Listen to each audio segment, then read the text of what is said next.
तो आप सबको तो पता ही है कि अनीता जी और उनकी जो बेटी हैं यहाँ पर आए हुए थे, इतने दिन रहकर चले गए, लेकिन उन्होंने इस बीच में कोई भी अपनी तरफ से कोई पहल नहीं की। इवन बातचीत करने की भी कोशिश नहीं की, चाचा के थ्रू बात कराने की कोशिश की। क्या इतने भी नहीं थे कि बाबूजी से सामने से बैठकर बात कर लेते? और ऐसा भी क्या था कि बाबूजी से बात नहीं हो सकती थी, या फ़ोन पर नहीं हो सकती थी, या बैठकर मामला सॉर्ट नहीं किया जा सकता था?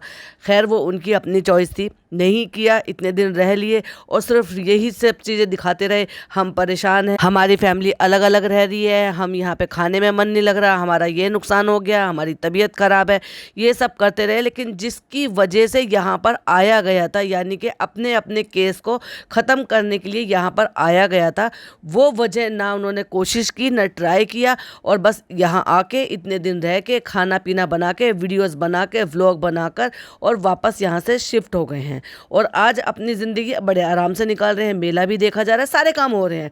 मैं ये नहीं कह रही कि इसमें कोई बुराई है, भाई करना भी चाहिए, सारे काम करने चाहिए, लेकिन दूसरों पर इल्ज़ाम लगाने से पहले अपनी तरफ का जो पल्ला है ना, उसको झाड़ना नहीं चाहिए।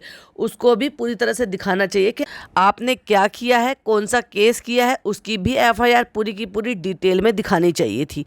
अब ये जो बात मैं कर रही हूँ, ये क्यों कर रही हूँ, चलिए आपके साथ पूरी बात शेयर करते हैं। Hi friends, welcome back to my channel. Channel में न्यू है तो चैनल को सब्सक्राइब कर लें और साथ ही साथ बेल आइकन प्रेस कर दें, जिससे कि हमारे आने वाली वीडियो की नोटिफिकेशंस आपको पहले ही मिल जाए।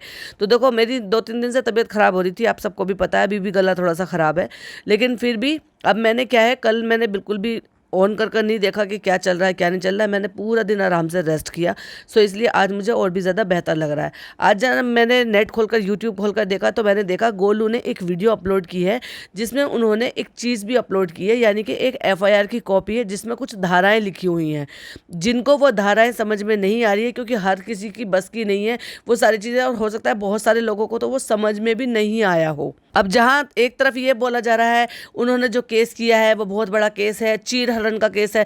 चीर हरण जो शब्द होता है ना, वो अपने आप में ही इतना भयानक होता है कि हर कोई ना उसको बोल पाता है, ना उसको कोई सह पाता है। ये सिर्फ वही महसूस कर सकता है जिसने एक्चुअल में ये सब कुछ झेला है, या फिर झेलते हुए अपनों को देखा है। उसका इल्ज़ाम लगाना लगाने वाले के लिए भी बहुत आसान है और बोलने वाले के लिए भी बहुत आसान है। ना मैं इस चीज़ के लिए कह रही हूँ कि जिसने ये इल्ज़ाम लगाया है वो ही सही है, और ना मैं इस चीज़ के लिए कह रही हूँ कि जो बार बार इस चीज़ का नाम लेकर कह रहे हैं चीर हरण का लगाया है, चीर हरण का लगाया है। तो चीर हरण बोल देना और धाराओं का मतलब समझाना, दोनों चीज़ें डिफरेंट हैं। तो जो उसने एफआईआर अपलोड किया है, उस एफआईआर में कुछ सेक्शंस हैं, यानी कि धाराएं हैं। वो धाराएं क्या हैं? 127, 115, 118, 74 और 3, ये धाराएं हैं। अब आपको ये डिजिट समझ में आ रहा होगा, लेकिन ये समझ में नहीं आ रहा होगा कि इनका क्या मतलब है, यानी कि ये जो सेक्शंस लगाए गए हैं या धाराएं लगाई गई हैं, इनका क्या मतलब है। इससे क्या पता चलता है कि उनका केस बड़ा है या छोटा है। चलिए आपके साथ डिटेल में शेयर करती हूँ। पहली धारा लगाई गई है नंबर 1, 127। 127 का मतलब यह है, भारतीय दंड संहिता के धारा 127 के अनुसार जो कोई किसी संपत्ति को यह जानते हुए प्राप्त करेगा कि वह धारा 125 और 126 के में वर्णित है अपराधों में से किसी एक के लिए जाने में ली गई है, तो उसे किसी एक अवधि के लिए कारावास की सजा, जिसे 7 वर्ष की सजा तक बढ़ाया जा सकता है, और या फिर दंडित किया जा सकता है, और साथ ही आर्थिक दंड के लिए भी वह उत्तरदायी होगा। अब आपको नहीं समझ में आया ना, 127 जो है वो 125 और 126 में आता है। अब 125 और 126 धारा क्या है, चलिए वो भी आपके साथ डिटेल में शेयर करती हूँ। अब जरा ध्यान से सुनिएगा, और ये सारे सर्च जो मैं कर रही हूँ ये आप लोग भी कर सकते हैं।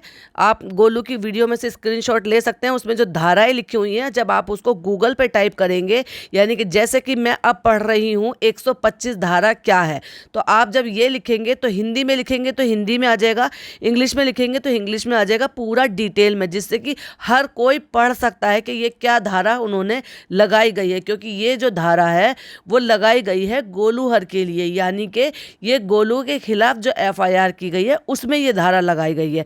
अब इसका क्या मतलब है ये तो भाई अनीता परिवार ही बता सकता है। तो 125 जो धारा है उसमें भारतीय दंड संहिता के धारा 125 का अपराध बहुत ही गंभीर और बड़ा माना जाता है, क्योंकि इस धारा के अंतर्गत अपने देश के अन्य देशों के साथ मैत्री संबंधों को बिगाड़ने की बात आती है, समझ रहे हो आप, जिसमें इस अपराध के दोषी को धारा 125 के अनुसार उस अपराध की सजा दी जाती है जो अपराधी देश के मैत्री संबंधों को खराब करने का अपराध करता है। अब आप मुझे ये बताइए कि ऐसा बसंती जी ने क्या कर दिया जो हमारे देश के लिए खराब है, और इस धारा का मतलब क्या है। जो 127 धारा इन्होंने लगाई है वो 125 के अंतर्गत आती है, यानी कि अभी जो हमने पढ़ा है वो 125 वाली धारा है।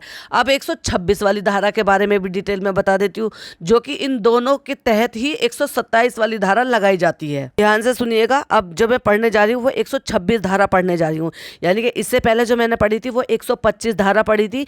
जो 125 और 126 दोनों धाराएं 127 धारा में आती हैं, यानी कि जो इन्होंने 127 धारा लगाई गई है, यानी कि उसमें दो धाराएं आती है। 125 मैंने पढ़कर बताई थी कि वो देश के खिलाफ वाली बात है, और अब 126 वाली है उसके बारे में डिटेल में पढ़कर बताती हूँ। जो कोई भारत सरकार के साथ संधि या शांति संबंध रखने वाली किसी शक्ति के राज्य क्षेत्र पर लूटपाट करेगा या लूटपाट करने की तैयारी करेगा, वे किसी एक अवधि के लिए कारावास से दंडित किया जाएगा, जो 7 वर्ष तक की हो सकती है, और जुर्माने से भी वह दंडित किया जाएगा। आप मुझे एक बात बताइए, ऐसा क्या काम किया है गोलू ने, दादाजी ने और बसंती जी ने, जो कि देश के इन सारी चीजों में वो लोग क्या रुकावट डाल रहे हैं और उनकी वजह से देश का क्या नुकसान हो रहा है, कौन सी शांति भंग कर दी है इन लोगों ने। तो 125 और 126 की जो धारा है वो दोनों लागू होती है 127 धारा पे, यानी कि जो इन पर पहली धारा लगाई गई है उन्होंने। नंबर 2 पे जो इन्होंने धारा लगाई है वो लगाया है 115 धारा के तहत जो है ये आता है कि स्वेच्छा से चोट पहुंचाने की परिभाषा, यह जानते हुए भी कि उनके द्वारा किए गए कार्य करने से सामने वाले व्यक्ति को चोट लग सकती है। ऐसे कार्य को स्वेच्छा से चोट पहुंचाने का अपराध माना जाता है और उस व्यक्ति पर कानूनी कार्रवाई की जा सकती है। और इस आईपीसी धारा के तहत, यानी कि 115 के धारा के तहत मृत्युदंड या फिर आजीवन कारावास का दंडनीय अपराध माना जाता है। इस बात से कहीं ना कहीं देखा जाए तो चलो हम उनकी बात पर अग्री करते हैं कि उन्होंने इनको हाथापाई की या मार पिटाई की, जो कि ये बार बार कह रहे हैं, बार बार हल्ला मचा रहे थे, हमें मारा पीटा गया, हमें मारा पीटा गया, हमें घसीटा गया, हमें ये किया गया। चलो इस बात को थोड़ा सा मैं अपनी तरफ से जस्टिफाई करती हूँ कि जैसे ही इन्होंने कहा हमने नहीं देखा, किसी ने नहीं देखा, जबकि मार खाने वाला कह रहा है कि हमने मार खाई है और पीटने वाला कह रहा है ऐसा कुछ हुआ ही नहीं था, और गवाह इनके पास कोई है नहीं। अब बात करते हैं अगली धारा पर। जो इन्होंने अगली धारा उन पर लगाई है 118 धारा, वो लगाई है हथियार के तौर पर। उसमें आईपीएस की धारा जो 118 है उसमें खतरनाक हथियारों, पॉइंट टू बी नोटेड, खतरनाक हथियारों व तस्करी के इस्तेमाल से चोट या गंभीर चोट पहुंचाना एक गंभीर अपराध माना गया है, इसलिए यह एक संज्ञेय अपराध है। यानी कि ऐसा अपराध होता है जिसके आरोपी यानी कि व्यक्ति को पुलिस बिना वारंट के गिरफ्तार कर सकती है, पॉइंट टू बी नोटेड, बिना वारंट के गिरफ्तार कर सकती है। तो अब आप अंदाजा अपने आप लगाइए किसका बड़ा केस है, किसने ज्यादा धाराएं लगा रखी है और कौन गा रहा है जबरदस्ती की बड़ा केस है, बड़ा केस है। अभी खत्म नहीं हुई है, अभी धाराएं और बाकी हैं, और जो चीजें मैं पढ़ रही हूँ या मैं बता रही हूँ वो सारे लोग वो पढ़कर चेक कर सकते हैं। इसकी गोलू की वीडियो का स्क्रीनशॉट लीजिए जिसमें सेक्शन लगाए हुए हैं इन्होंने, जो 21/8/2024 को उस डेट में ये एफआईआर लॉन्च की गई थी, और उसी का जो पोर्शन है, जो सेक्शन धाराएं लिखी हुई है, यानी कि सेक्शन जो है वो धाराओं को बोला जाता है, और वही सारे डिटेल में लिखे हुए हैं जो उन्होंने जूम करके डाले हुए हैं। ये हर कोई बंदा, कोई पढ़ा लिखा हो या ना हो, किसी को कानूनी जानकारी हो या ना हो, वो भी पढ़ सकता है और अंदाजा लगाया जा सकता है कि अब ये लगा लीजिए वो जो दूसरी तरफ से गाया जा रहा है इतना बड़ा केस है, इतना बड़ा केस है, तो क्या ये छोटी धाराएं लगाई गई हैं, छोटा केस है ये। और अगर गोलू तक मेरी वीडियो पहुंच रही है तो मैं गोलू से ये भी अपील करूंगी कि प्लीज वो भी अपनी वाली एफआईआर के इसी तरह के सेक्शन का पोर्शन को जूम करके एक बार स्क्रीनशॉट जरूर अपलोड करें, ताकि हम भी ये देख पाए कि अगर वो बार बार इस चीज के लिए कह रहे हैं और मामला बराबरी का हो सके।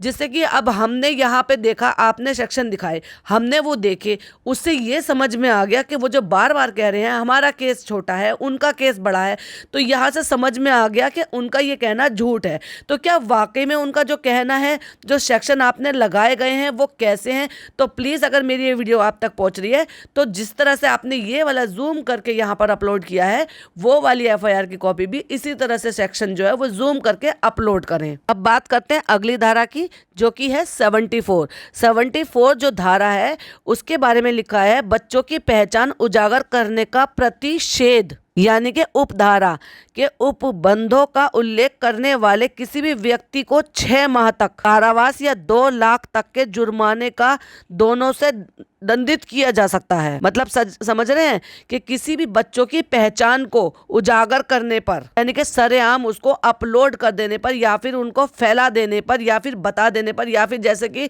अब इन्होंने किया था, हमें नहीं पता था, हमें तो उनके व्लॉग से ये सुनने को मिला था जब बसंती जी ने ये कहा था कि हमें धमकी भरे कॉल्स आ रहे हैं, हमारा नंबर तक अपलोड कर दिया, वहाँ एड्रेस तक भी था, जो भी था व्हाटएवर उन्होंने जो भी अपलोड किया था, उसकी वजह से गोल्डी के लिए धमकी भरे कॉल्स आ रहे हैं, जो कि एक दंडनीय अपराध है, जिसके जुर्माने पर 2 लाख रुपए की तो जुर्माना भरना पड़ेगा और 6 महीने तक की सजा हो सकती है। धारा 3/5 लिखा हुआ है, तो मैं दोनों को साथ ही पढ़ रही हूँ, मुझे नहीं पता कि ये अलग अलग है कि क्या है। मैंने दोनों को साथ में डालकर देखा तो क्या निष्कर्ष निकलता है वो भी आपके साथ शेयर करती हूँ। कोई भी पुरुष किसी महिला पर हमला करता है या आपराधिक बल का प्रयोग करता है या उसे निर्वस्त्र करने या नग्न होने के लिए मजबूर करने के इरादे से ऐसे कार्य को बढ़ावा देता है, उसे किसी भी अवधि के लिए कारावास से दंडित किया जाएगा, जो 3 वर्ष से कम नहीं होगी, लेकिन जो 7 साल तक बढ़ाई जा सकती है, और जुर्माने के लिए भी उत्तरदायी होगा। अब आप मुझे बताइए, ये जो धाराएं लगाई गई हैं, क्या ये छोटे इल्जाम हैं?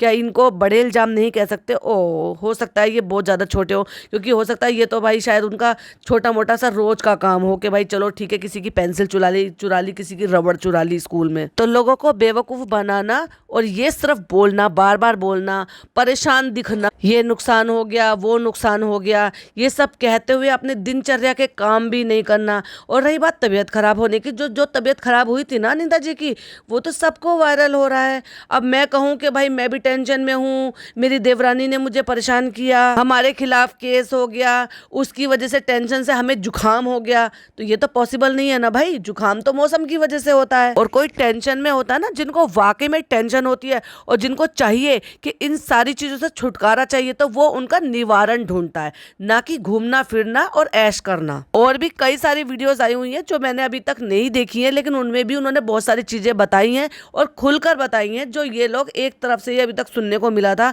कि मकान किसने बनाया, शादी किसने की बहनों की, किस में कितनी ईंटें लगी, किस में कितना सीमेंट लगा, किसने कितना कितना कब्जा लिया, कहाँ दरवाजे खिड़की लगाए, और किसने कितना कर्जा लिया, और कौन कमा कमा के दिल्ली से कौन भेजता था, वो बहुत सारी चीज़ों के ऐसे भी और भी खुलासे हुए हैं। तो मुझे ये अपडेट आपके साथ शेयर करनी थी। अब आप लोग समझदार हो, देखने वाली बात यह है कि आपकी समझदारी कितना काम करती है, वो मुझे कमेंट में ज़रूर बताइएगा, क्योंकि कुछ धाराएं होती हैं जो आम लोगों को नहीं पता होती है, लेकिन कुछ तरीके होती हैं जिनसे आप भी जान सकते हो, क्योंकि इन्हीं सारी चीज़ों की वजह से कानूनी चीजें जो है ना सब अपलोडेड है, आप सब कोई अवेयर हो सकते हो इस पर। क्योंकि अगर कोई आप पर जबरदस्ती की कोई भी किसी तरह का भी एलिगेशंस लगाता है, तो एटलीस्ट आपको मालूम होना चाहिए कि वो क्या एलिगेशंस है और उसके क्या दुष्परिणाम हो सकते हैं। तो सिर्फ ये कह देने से कि हमारा केस जो है बहुत छोटा है, जो हमने इन पे किया है, और उन्होंने जो केस किया है वो बहुत बड़ा केस है, और चीर हरण नाम बार बार ले लेने से चीज़ें सॉर्ट नहीं होंगी, चीज़ें करने से सॉर्ट होंगी। तो क्यों चले गए थे? क्यों पूरा परिवार नहीं आ जाता यहाँ पर और आकर चीज़ें सॉर्ट निकल लेते? मज़ा आ रहा है क्या वकीलों को पैसे देने में?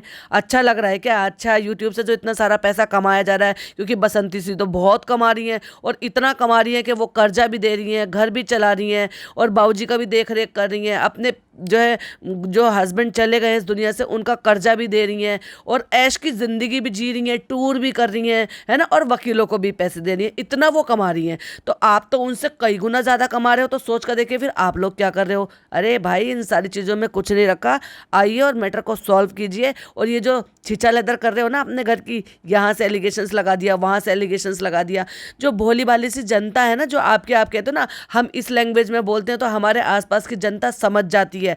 हिंदी में अपलोड किया करें, क्योंकि हिंदी समझती है, हिंदी हमारी मातृभाषा है। और सिर्फ आपकी ऑडियंस वहीं से नहीं है जो सिर्फ समझ जाएंगी, और वही कुछ चैनल्स हैं जो सिर्फ उनकी लैंग्वेज को समझ लेते हैं और सिर्फ गुणगान करने बैठ जाते हैं, बिना अपनी बुद्धि का इस्तेमाल किए हुए और बिना ये सोचे समझे हुए कि सामने वाला जो इल्ज़ाम लगा रहा है वो सही भी है या गलत है। पेड़ चाल में चलकर फटाक से ऐसे बोल देना, किसी भी औरत पर इस तरह से इल्ज़ाम लगा देना कि उसने अपने हस्बैंड की ज़िंदगी को ख़त्म कर दिया, कितना बड़ा एलिगेशन है और आप पर कितनी बड़े तरीके से कानूनन कार्रवाई की जा सकती है। तो सतर्क हो जाओ और भेड़ चाल बकरियों की तरह से हिनहिनाते हुए पीछे मत चलो, अपनी अकल और दिमाग के ताले खोलो और ये समझो कि आप किसी को बिना जाने बूझे इल्ज़ाम नहीं लगा जा सकता। इस पर मानहानि का केस आराम से किया जा सकता है। और ये मत भूलिए कि आईपी एड्रेस ट्रैक करना आज की डेट में बहुत आसान काम होता है। तो इतने बड़े बड़े जो क्राइम है ना वो इसी तरह से पकड़े जाते हैं। बहुत सारे लोग ऐसे होते हैं कि सामने बैठ जाएंगे, कुछ भी बोल देंगे किसी पर भी, ये क्राइम है, समझो इस बात को। रिएक्शन देने का मतलब होता है रिएक्शन देना, सच को सच और गलत को गलत बताना, वो भी उतना जितना कि आप देख पा रहे हो। जो चीज़ें आपने देखी नहीं है वो कैसे आप बोल सकते हो किसी भी ब्याह पर कि किसी ने किसी की जान को ले लिया है, किसी ने किसी की जान ख़त्म कर दी है। बहुत गलत बात है। और अगर ऐसे पे वो लोग एक्शन लेना चाह रहे हैं तो लें, और डेफिनेटली लें, क्योंकि ये आपका राइट बनता है। इसी के साथ रिएक्शन एंड करती हूँ। आई होप आपको पसंद आया हो तो लाइक शेयर कीजिएगा। चैनल पे पहली बार आए हैं तो सब्सक्राइब कीजिएगा। फिर मिलती हूँ एक और नई अपडेट के साथ। टिल देन बाय बाय, अल्लाह हाफिज़, टेक केयर।